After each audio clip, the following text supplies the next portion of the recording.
nung ako'y dinggin, pagkat ako'y tumatakoy, dinggin mo ang pagtawag ko, paghingi ng iyong tulong.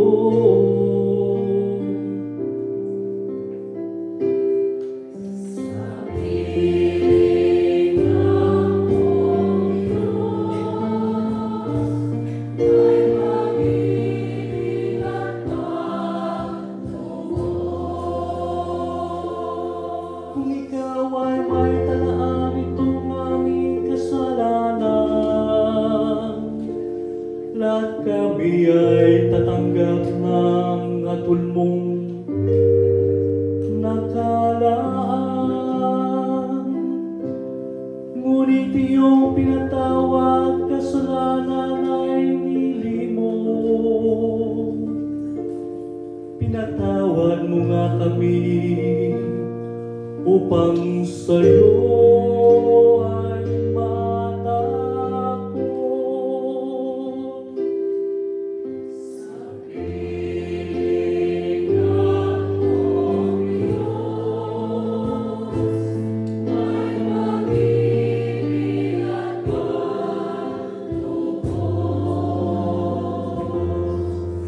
Sabik akong naghihintay sa tulong mo, Panginoon, pagkat ako'y may tiwala sa pangako mong pagtulong. Yaring aking pananabik, Panginoon, ay higit pa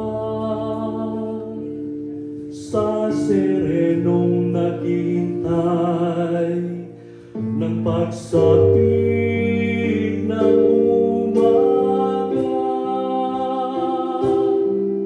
Sa piling akong Diyos ay mag-ibig at patubos. Magtiwala ka, Israel, magtiwala sa iyong Diyos. Matatag at di kukupas ang pag-ibig niyang dulot. Lagi siyang nahandang sa sinuman ay tumubos. Ililigtas ang Israel yung kanyang hirap. Ililigtas niya sila sa kanilang kasalanan.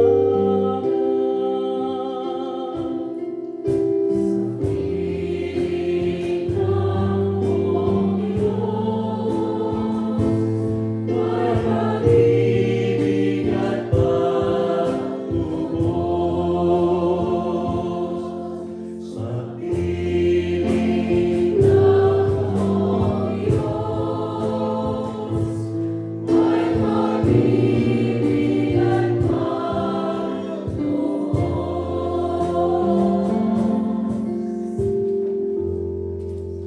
Sa ikalawang pagbasa, sa kabila ng mga paghihirap ng katawan na nanatiling malakas ang loob ni San Pablo dahil sa paniniwala niya sa muling pagkabuhay ni Kristo. Pakinggan po natin ang ikalawang pagbasa. Pagbasa mula sa ikalawang sulat ni Apostol San Pablo sa mga taga-Korinto. Mga kapatid,